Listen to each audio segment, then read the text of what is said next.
వచ్చే జనవరిలో తెలంగాణ హైకోర్టు నూతన భవన నిర్మాణానికి శంకుస్థాపన చేసేందుకు ఏర్పాట్లు చేయాలని సీఎం రేవంత్ రెడ్డి అధికారులను ఆదేశించారు.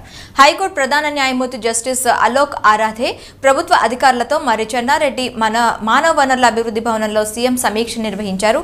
ప్రస్తుత హైకోర్టు భవనం శిథిలావస్థకు చేరుకుందని, కొత్త భవనం నిర్మించాల్సిన అవసరం ఉందని ప్రధాన న్యాయమూర్తి న్యాయవాదులు సీఎం దృష్టికి తీసుకొచ్చారు.